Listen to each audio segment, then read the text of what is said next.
nós desejamos sinceramente que vocês tenham um excelente domingo. Não porque eu estou aqui, mas porque o domingo, com estas bênçãos da água que está caindo sobre Porto União, vai trazer muita paz a vocês. Então tenho certeza, irmãos, que realmente vocês vão ter um excelente dia. E isto se representa como uma prece para vocês, em favor de vocês. Aceitem-na, por favor. Para nós é uma alegria muito grande estar aqui, de retorno ao Lar Espírita União, à cidade em si. Nós temos vindo aqui algumas vezes a trabalho da Federação, atividades, eventos que a Federação realiza, ou em Porto União, ou nas cidades que correspondem à 8ª União Regional Espírita. E temos consagrado esse trabalho aos espíritas daqui, para que possam realmente crescer cada vez mais. Este é o nosso grande objetivo: unir, unificar, trabalhar em prol dessa fraternidade que deve existir entre os espíritas. Se hoje estamos na função de vice-presidentes na Federação, na diretoria executiva da Federação, se estamos na função de vice-presidentes de união e unificação, o nosso propósito é realmente trabalhar pela união dos espíritas em todo o Estado. Somos 98.500 espíritas declarados segundo o censo de 2010.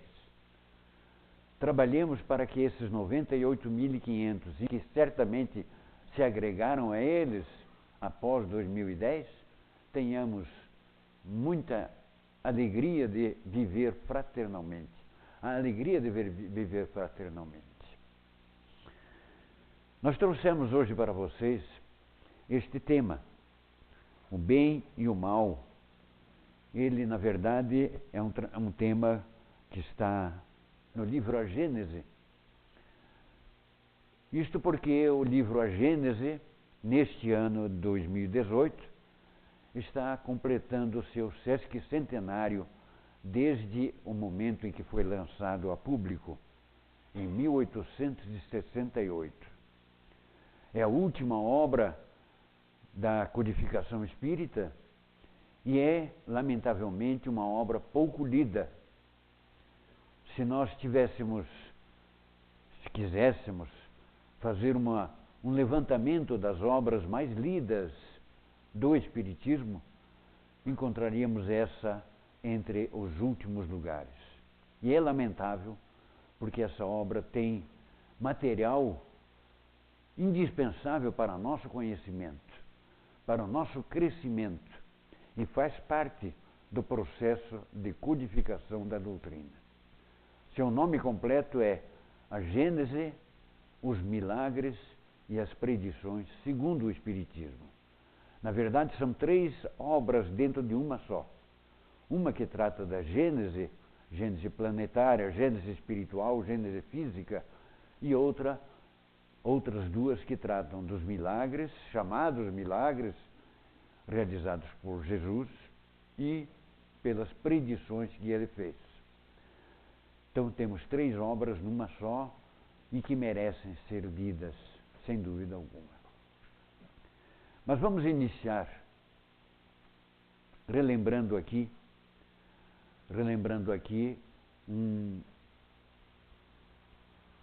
Vai para lá? Opa, não está funcionando.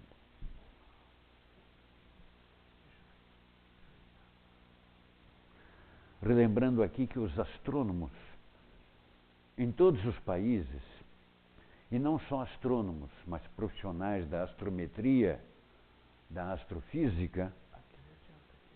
Uhum. O de baixo adiante. Tá, ok. Astrônomos de todos os países, astrofísicos, profissionais da astrometria, a cada dia, sondando esse espaço cósmico que nos rodeia, a cada dia se surpreendem mais com as grandes descobertas que fazem. Novas galáxias, novos espaços, observam o infinito do universo, ficam deslumbrados diante das maravilhas que essas galáxias apresentam. Mas, ao mesmo tempo, ficam surpresos diante da pequenez do nosso planeta Terra.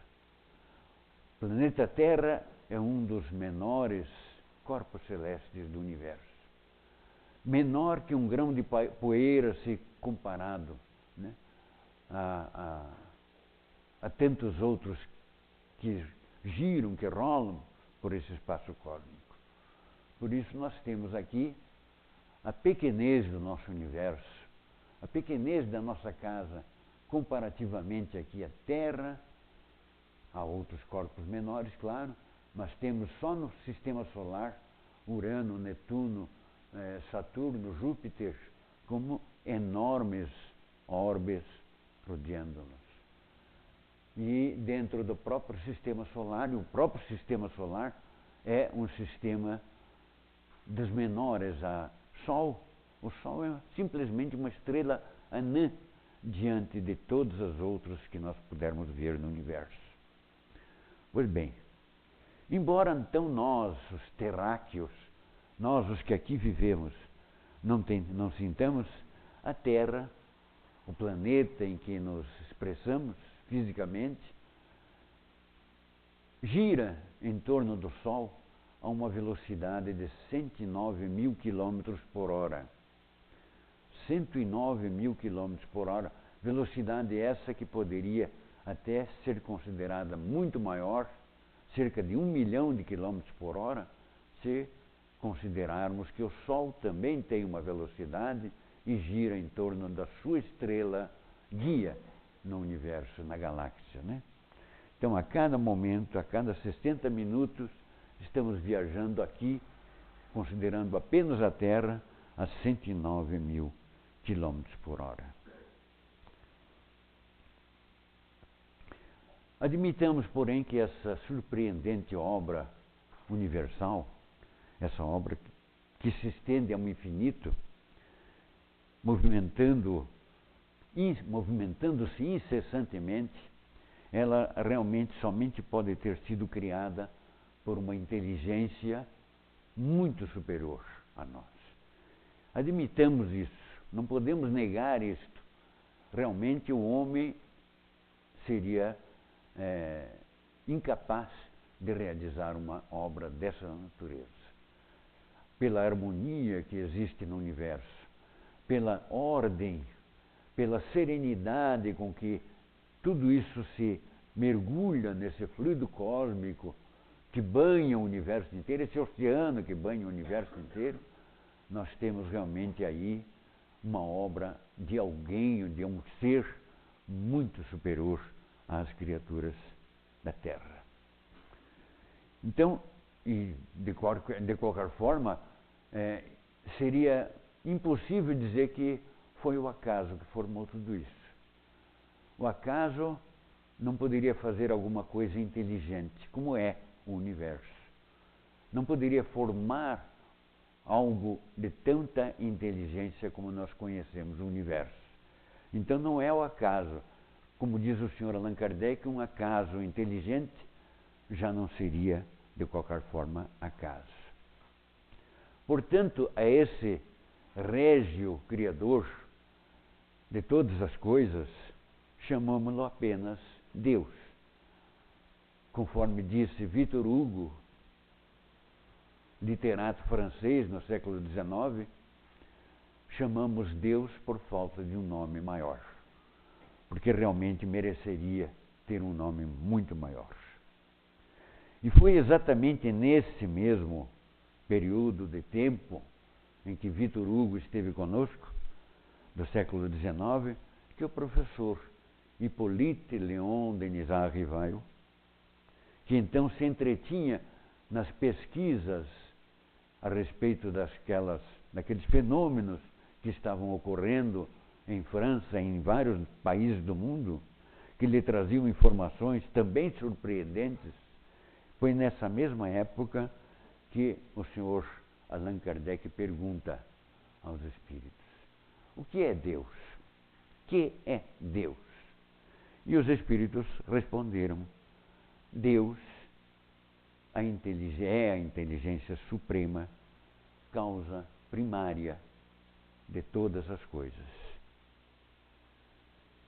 E diante dessa resposta, o próprio codificador escreveu a nota que está abaixo, né? Do poder de uma inteligência se julga pelas suas obras. Não podendo nenhum ser humano criar o que a natureza produz, a causa primária é, consequentemente, uma inteligência superior à humanidade. E essa inteligência superior, que é a causa de tudo que existe, de todas as coisas, seja qual for o nome que lhe deem, chamamos Deus. Nós chamamos Deus. E os espíritos, por sua vez, complementaram o pensamento do professor Rivaio, dizendo: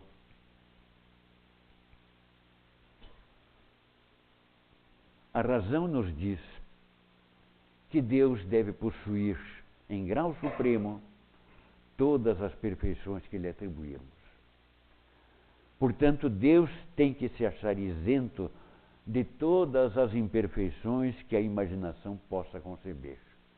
Não há nada nele que possa macular, né? Ele é infinitamente perfeito em tudo, né? E mesmo na nossa ignorância, nós podemos dar a ele alguns atributos. Quais os atributos que poderíamos destacar nessa inteligência suprema? E é o codificador quem assinala. Vamos lá.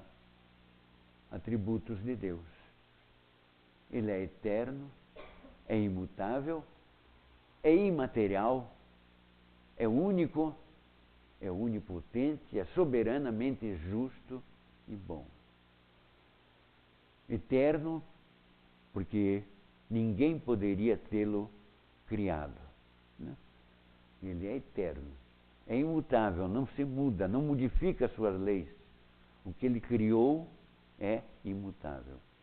É imaterial, difere de tudo que é semelhante ao Espírito. É único, não pode haver dois deuses. O monoteísmo, desde o tempo hebraico, é lembrado agora com toda convicção nossa. Só existe um Deus. Mas vamos nos fixar nesses dois, expressar nossa palestra nesses dois pontos de hoje. Ele é onipotente e soberanamente justo e bom. Ele é onipotente, né? Onipotente, todo-poderoso, tem todo o incomensurável poder, né? E se alguma coisa houvesse além dele, né, acima dele, mais poderosa ou tão poderosa quanto ele, seria um outro Deus, evidentemente. E então esse último não teria feito todas as coisas. E ele é infinitamente justo e bom, porque não pode haver nada, não existir sequer, como diz Kardec, um fio de cabelo sequer de maldade ou de injustiça em Deus. Não pode acontecer isto. Ele é infinitamente bom e infinitamente justo. Mas aí vem a questão: se Deus criou todas as coisas que vemos e até aquelas que não vemos, as coisas que não conhecemos também, Ele nos criou. Evidentemente, Ele nos criou também. Somos criaturas de Deus. E de forma idêntica, determinou a criação da pequena esfera, da terra onde nos expressamos, do lar que nos serve de morada, enquanto seres, enquanto somos seres encarnados aqui. Mas neste nosso planeta, nesta nossa existência, não sabemos muito bem, existe a maldade. E aí começa a surgir uma questão em nós. Por que que existe o mal? Será que Deus criou o mal? Será que Deus foi capaz de criar a maldade também? A humanidade terrena padece efetivamente em virtude de ações malévolas praticadas por um grande percentual de criaturas que aqui habitam. E nós então nos perguntamos por isso, fizemos essa questão. Se Deus criou todas as coisas, será que também criou o mal? Ou o mal terá sido a criação de um outro ser? De um outro ser tão poderoso quanto ele? Por não compreendermos no passado as perfeições divinas, a nossa ignorância era tão grande no passado que nós não imaginávamos que Deus fosse perfeito em todos os sentidos. Pela nossa ignorância, pela nossa incompreensão, nós passamos a adotar respostas positivas para essas duas questões. Alguns acreditando, aceitando que Deus realmente criou o mal. E outros dizendo que o mal foi criado por alguém outro, tão poderoso quanto Deus, que criou o mal. Deus criou o bem e esse outro criou o mal. Foram as respostas que nós, no passado, em função da ignorância, nós tínhamos, nós adotávamos como respostas.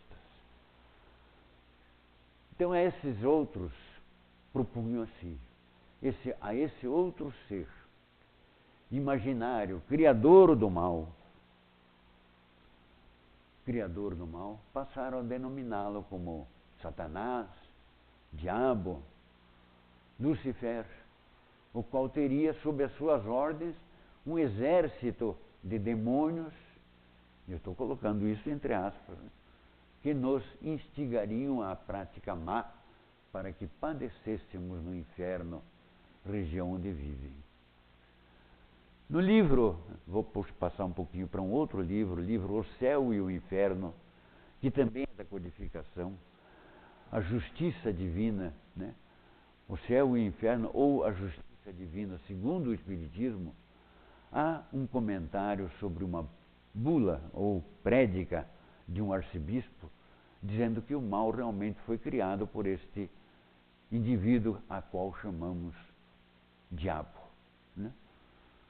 Esse mal criado por ele é resultante da discussão, da briga, da cisma havida entre os anjos. E aí um dos anjos que liderava a equipe que estava, o grupo que estava contrário a Deus, né, foi expulso do paraíso e caiu para o inferno, saiu para o inferno, e aí então existem os demônios que nos instigam ao mal. Tudo isso é uma expressão de um arcebispo que o Sr. Allan Kardec coloca no livro O Céu e o Inferno. Mas ele é também, os seus argumentos, argumento da lógica, argumento racional, de que isso não pode ter acontecido de forma alguma, e mostra as razões pelas quais não pode isso ter acontecido. Então vejamos, porém, então, que a condenação perpétua, em primeiro lugar isso, condenação perpétua, dita por algumas pessoas, motivada que é por alguns momentos de erro, servem ou seriam a negação da bondade de Deus, bondade irrestrita de Deus. Sofrimentos, torturas sem fim, sem esperança por causa de algumas faltas que cometemos na existência. Será que não teríamos uma outra chance, uma outra oportunidade? E assim vai. Nosso juízo repele, então, semelhante ideia. É o que diz a resposta 1019, a última resposta contida no O Livro dos Espíritos, né? Então, essa última teoria aqui apresentada é inadmissível. Poderíamos classificá-la apenas como lenda, como uma lenda.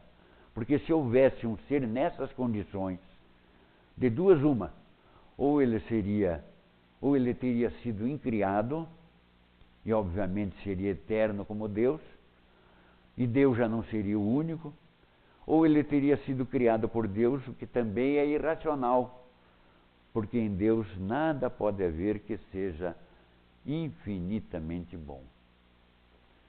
Pergunto, de onde então o mal que vemos na Terra? De onde o mal que encontramos, que apreciamos na Terra? Foi Deus mesmo que o criou? Essa teoria é realmente a mais correta? Eis aí a dúvida. Eis aí a nossa questão. Busquemos então respostas na obra básica da codificação espírita, que é o Livro dos Espíritos. Inicialmente falemos da criação dos espíritos, porque os que aqui vivemos somos também principalmente espíritos imortais, embora vestindo temporariamente uma indumentária carnal. Nós não somos eternos, somos imortais. Deus nos criou e nós temos um prosseguimento de vida sem fim, completamente. Então diz a resposta ao Livro dos Espíritos, resposta à questão número 115. Deus criou todos os espíritos simples e ignorantes, isto é, sem saber, sem o conhecimento, sem que os espíritos tenham conhecimento, sem a posse do saber. E a cada um deu determinada missão, com o objetivo de esclarecê-los e de fazê-los chegar progressivamente à perfeição, pelo conhecimento da verdade, para aproximá-los de si. Passando pelas provas que Deus lhes impõe, é que os espíritos adquirem aquele conhecimento. Ou seja, Deus, que é todo sabedoria, desejou, por sua vontade soberana, que os espíritos aprendessem por si mesmos. Por si mesmos. Criou-nos ignorantes e para que pudéssemos caminhar. Né? Consideremos então que se Deus tivesse criado os espíritos já perfeitos, nenhum mérito nós, que somos espíritos, teríamos pela perfeição adquirida. Seria necessário trabalhar, né? Seria necessário trabalhar. Mas compreendemos ao mesmo tempo que, com essa resposta, né, que a todos foi dada, oferecida, a possibilidade de caminhar, de aprender e ir caminhando através da escalada evolutiva rumo à perfeição. Então, instintivamente, através de leis divinas, tais como a lei de conservação, lei de reprodução, lei de destruição, essas principalmente, que são recursos oferecidos por Deus, todos iniciamos os passos em nossa rota, buscando, claro, a elevação do nosso espírito e da nossa consciência. A nossa consciência cresce. Para isso, então, concomitantemente ao processo da nossa criação, e isso aconteceu há milênios e milênios e milênios, Deus nos outorgou 2 selos no momento em que fomos criados. Um, na nossa consciência, as leis por ele estabelecidas. Leis que deveríamos cumprir. E outro, o selo do livre-arbítrio, com o qual teríamos plena liberdade nas nossas ações. Quando eu anotava isso aqui, vou fazer aqui um parênteses, lembrei que nos Estados Unidos da América do Norte, em alguns estados, né, é muito fácil tirar carteira de habilitação para conduzir veículos. É só chegar no Detran local lá e dizer: eu quero dirigir um veículo. Eles vão lá, fazem a carteira, entregam a carteira na hora, não perguntam nada e entregam o código de trânsito. Aqui está a sua carteira, aqui está seu código de trânsito. É mais ou menos isso que Deus fez conosco, né? Entregou-nos as suas leis e deu-nos liberdade para cumpri-las ou não cumpri-las. Deu-nos a carteira e deu-nos as leis. Está aqui. Cumpram, se quiserem. Se vocês quiserem ser felizes, cumpram. Então tivemos aqui, passando pelas provas que Deus nos impõe, é que os espíritos adquirem realmente o conhecimento.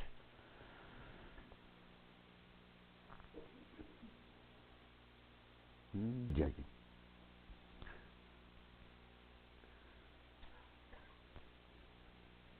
Como espíritos iniciam sua caminhada a cada instante, como Deus cria permanentemente, a criação divina é permanente, a cada instante, a cada segundo, novos espíritos estão sendo criados. Nós temos espíritos recém-criados, espíritos ainda imperfeitos, mais adiante, espíritos já benévolos, espíritos que alcançaram a sapiência e espíritos de plena sabedoria, né? Um estágio superior realmente, antes de alcançarem a condição de espíritos puros. Nós temos no universo, então, nesses orbes todos que rolam pelo universo, nessas galáxias todas, nós temos espíritos de todas essas categorias. E a Terra já teve espíritos recém-criados e hoje tem espíritos imperfeitos e alguns ainda recém-criados aqui na Terra, porque a criação divina, então, é permanente. Todos esses espíritos, todas essas classes, todas essas ordens de espíritos que possamos imaginar, habitam, então, esse universo esplendoroso, habitam esse universo infinito, descoberto a cada momento pelos astrônomos, pelos demais cientistas. Mas Jesus já nos dissera a respeito que a casa do Pai tem muitas moradas, afirmando com isso que todos esses mundos são habitados, chamando a eles a casa do Pai. Mas o codificador também indagou, resposta à questão número 55. São habitados todos os mundos, todos os globos que se movem no espaço? E a resposta é essa: sim. E o homem terreno, porque é imperfeito, porque somos imperfeitos ainda, o homem terreno está longe de ser, como supõe, o primeiro em inteligência, em bondade e em perfeição. Entretanto, ainda existem homens que imaginam pertencer a esse pequeno globo, a esse grão de areia, o privilégio de conter seres racionais. Orgulho e vaidade julgam que só para eles Deus criou o universo. Pois bem, comentemos então sobre esse universo, essas moradas criadas por Deus, citando o que encontramos em O Evangelho segundo o Espiritismo, capítulo 3, item 8. Vamos lá ver o que dizem eles.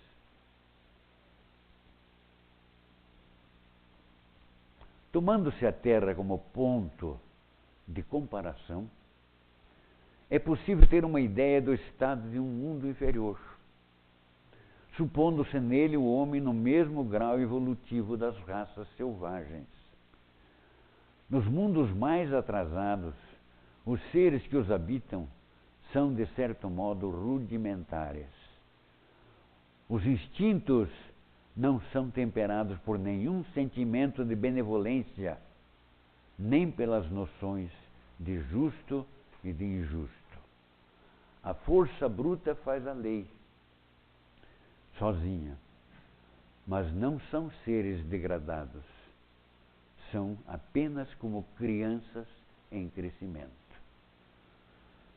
Isso está em O Evangelho segundo o Espiritismo.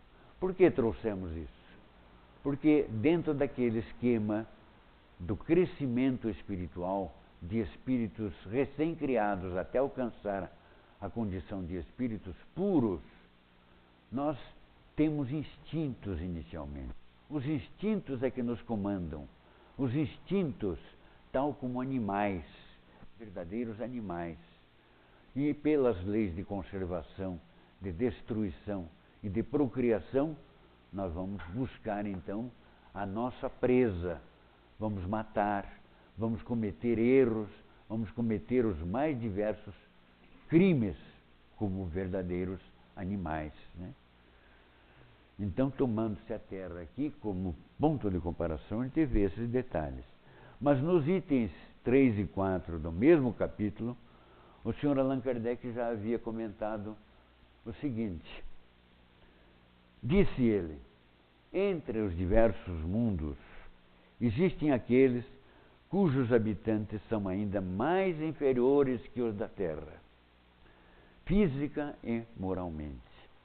Nesses mundos inferiores, a existência é totalmente material, as paixões reinam soberanas, a vida moral é quase nula. E prossegue o seu comentário. Há mundos primitivos, destinados às primeiras encarnações da alma humana, mundos de expiação e de provas, nos quais domina o mal, mundos regeneradores, nos quais as almas que têm o que expiar vão buscar novas forças, mundos felizes, nos quais o bem supera o mal, e mundos celestes ou divinos, nos quais o bem reina exclusivo. Vejam que dos instintos que nós tínhamos como seres primitivos, fazendo dominar o mal, nós fomos crescendo, mas o mal foi progressivamente, embora existindo, diminuindo gradativamente. A Terra, é claro, ainda pertence à categoria dos mundos de expiação e de provas, e por isso é que nelas o homem está exposto ao mal e a tantas misérias. Por isso, né? E é por causa desse patamar em que a Terra se encontra, embora estejamos no processo de crescimento, de transição agora para um mundo de regeneração, é por isso que vemos a maldade ainda no coração da criatura humana. Entenda-se aqui a palavra maldade, não só pelas situações que a mídia costumeiramente apresenta, né? Crimes, né? Os mais diversos, não só isto, mas tudo aquilo que é contrário à lei de Deus. Maldade é aquilo que é contrário à lei de Deus.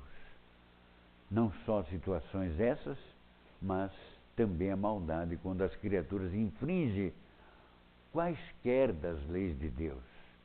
Aquelas que lhe foram implantadas na consciência quando fomos criados. Nós fomos criados, recebemos o código, está aqui o código de leis, cumpram. E nós infringimos esse código, então existe. Por isso é maldade. Por isso é que disseram os espíritos ainda ao Sr. Allan Kardec: o bem é tudo aquilo que é conforme com a lei de Deus, e o mal tudo que é contrário. Mas a Terra também padece, vez por outra, alguns flagelos, né? Naturais, terremotos, maremotos, erupções vulcânicas, vendavais, tufões, etc. Outros fenômenos mais diversos da natureza, assim como enfermidades, né? Enfermidades as mais diversas, endêmicas, epidêmicas, e deixam as criaturas também com essa pergunta: mas é Deus que promove tudo isso? É Deus que faz tudo isso? Para que Ele faz? Vejamos. É Deus que promove os cataclismos? Não, dizem os Espíritos. Não. Essas aflições, na verdade, não são obras divinas. A esses outros, vamos relembrar que tudo progride no universo. Tudo. Tudo. Os amigos espirituais disseram: os mundos progridem e os habitantes desses mundos também progridem. Para progresso dos mundos, os flagelos naturais assemelham-se às reformas que, vez por outra, fazemos em nossa morada material. A reforma do mundo é assim. Vamos reformar esta casa. Então, derruba uma parede, incomoda aqui, perturba um pouco ali. Esse processo, às vezes, nos incomoda, mas é para a melhoria. É um processo para nosso progresso.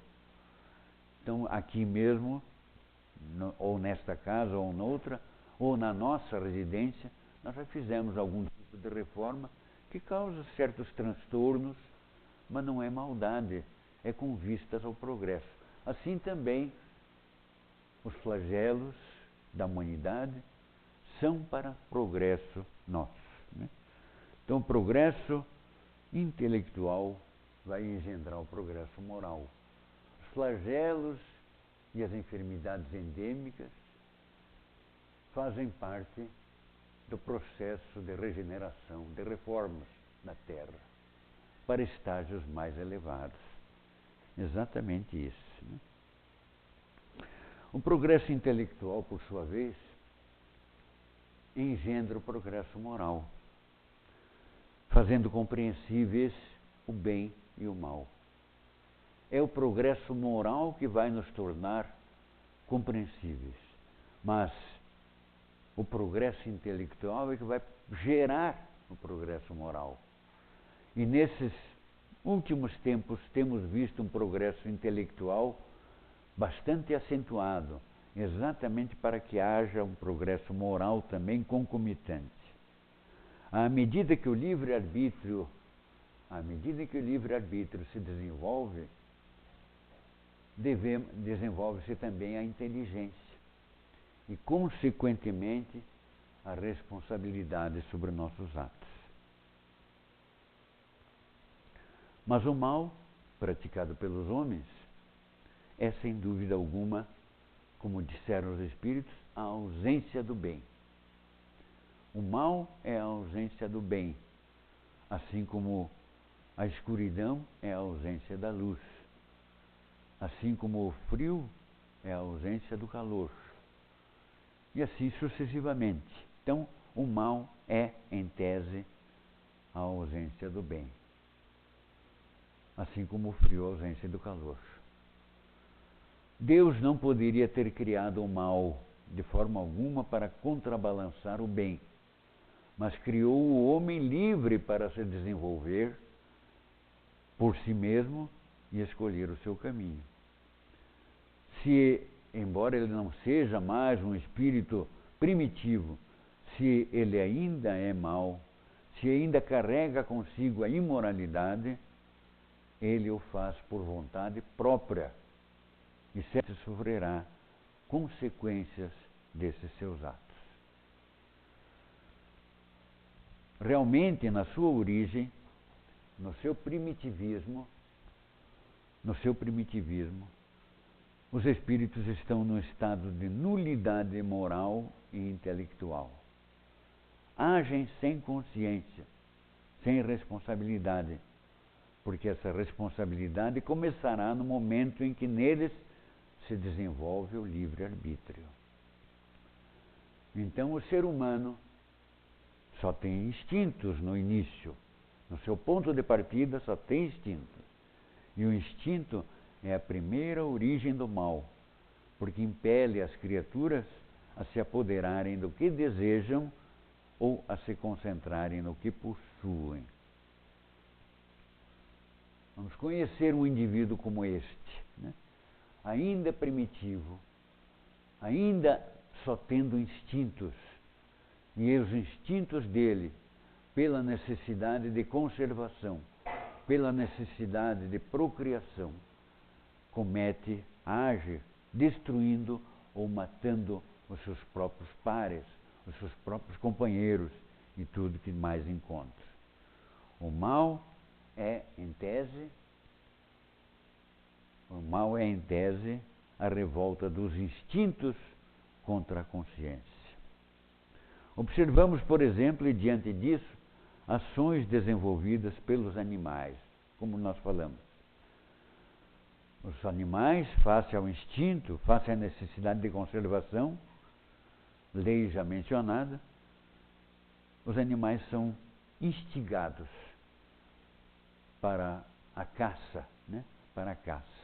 A eles foi oferecida a possibilidade de se elevarem na estrada da perfeição, mas a caça para a conservação é isto.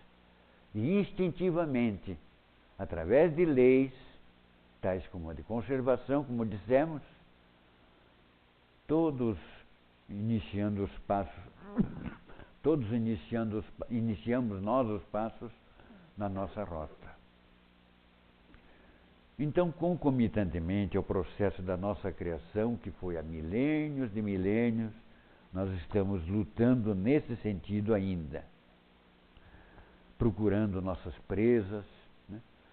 Procurando nossas coisas. Os animais, quando são carnívoros, buscam instintivamente, né? Para se criar instintivamente, os animais usam ardis para pegar as suas presas. E as presas, por sua vez, quando se veem na mira de predadores, acionam os seus instintos, a sua atenção, para fugir, em razão do mesmo instinto.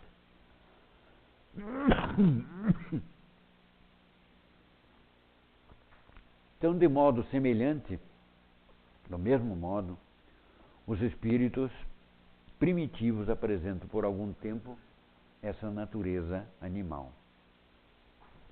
A tendência para o mal, portanto, está na natureza dos espíritos inferiores.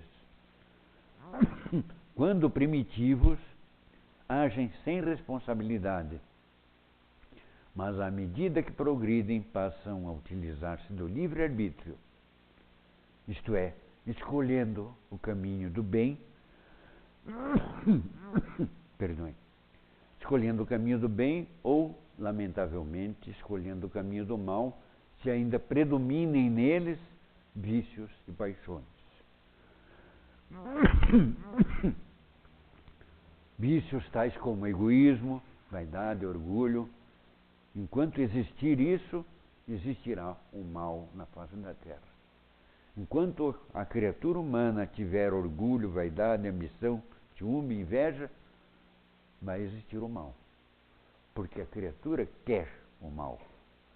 É evidente que não somos mais criaturas primitivas, mas somos espíritos inferiorizados ainda.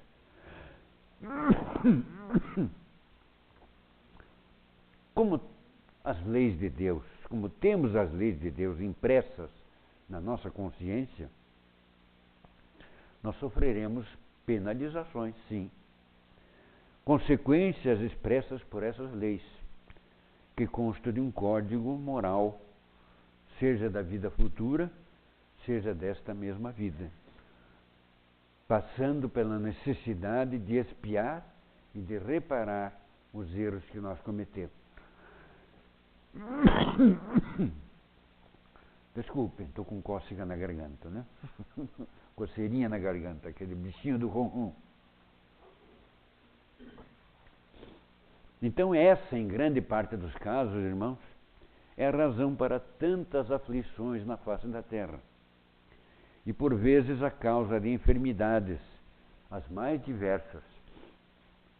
Nós dissemos há pouco que tais vicissitudes, tais aflições, também podem surgir em virtude de ações cometidas na mesma existência, nesta mesma. Pois que em muitos de nós ainda permanecem aqueles vícios, aquelas paixões. A nossa civilização ainda está em sua infância, disseram os amigos espirituais. Nós estamos ainda na infância da civilização.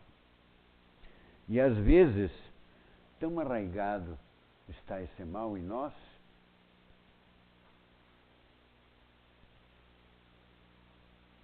tão arraigado está esse mal em nós, que não lhe suspeitamos a gravidade. O codificador escreveu: os bons sentimentos são animados, estimulados e honrados mais do que em qualquer outra época. Entretanto, o egoísmo, que é um verme roedor, continua a ser a chaga social. E aí, tão arraigado está em nossos corações esse mal, que não suspeitamos a gravidade dele. E por isso que o mal existe ainda na face da terra. Embora sejamos com frequência admoestados, chamados a atenção intuitivamente pelos amigos espirituais, pelos nossos anjos guardiões, embora isso, nós sempre estamos cometendo erros. Então lembramos que nosso espírito protetor tem por missão guiar os nossos passos para a senda do bem, mas nós costumamos ir para a senda do mal. Em resumindo tudo o que falamos, em resumo, procurando e analisando a fonte de todas as aflições na vida humana, nós vamos ver que nessas aflições, quase sempre a consequência natural de alguma coisa, de alguma falta que nós cometemos às leis do Criador. E as razões, então, dessas aflições estão naquelas paixões, naqueles vícios, porque são eles que destroem e impedem a benevolência, impedem a indulgência, impedem o devotamento, impedem a afeição desinteressada. Quantas palavras imprudentes, quantas imagens, quantos textos, quantos livros não despertam em nós o mal que ainda temos, teima em permanecer conosco. Às vezes o WhatsApp, a piadinha do WhatsApp, desperta em nós aquele instinto do passado. Aquele livro, aquela página, aquela conversa, aquela anedota contada por alguém, tudo isso é motivo para que realmente aconteça em nós isto. Então, quantas palavras, quanta coisa acontece. O mal, então, assim, tem por cáusica, a má utilização do nosso livre-arbítrio. Má utilização do livre-arbítrio. O descumprimento das leis moralizadoras emitidas pelo Criador. E tanto mais culpado é o homem, quanto melhor sabe o que faz. Sua responsabilidade é proporcional aos meios que ele dispõe para compreender o bem e compreender o que é o mal. Então, ver e compreender o bem e o mal é uma maneira de nos preservarmos contra ela. Porque quanto mais o ser humano progride, mais horror deve ter ao mundo dos instintos. Mundo das lutas, mundo da violência, mundo das guerras. É o excesso do mal que nos faz sentir a necessidade do bem. Quando chegamos ao fundo do poço, é que nós vamos buscar efetivamente o bem. E todos tendemos para o mesmo objetivo, mais cedo ou mais tarde, conforme quisermos. Cumpre, portanto, ao homem fazer o bem, no limite das suas forças, porquanto responderá por todo o mal resultante de não ter feito o bem. Existe culpa em tudo o que poderia fazer e não fez. É um resumo de 3 respostas do Livro dos Espíritos, as questões 642, 657 e 975. E essa punição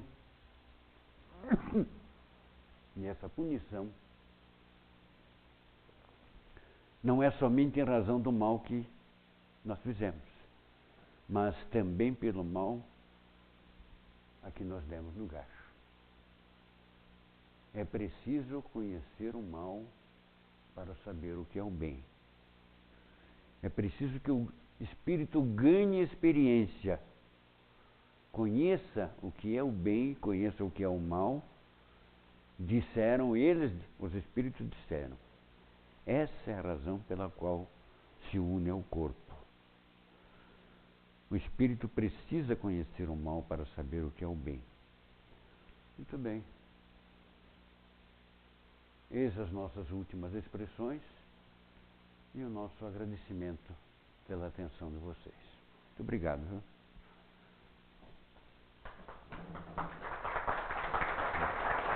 Muito bem.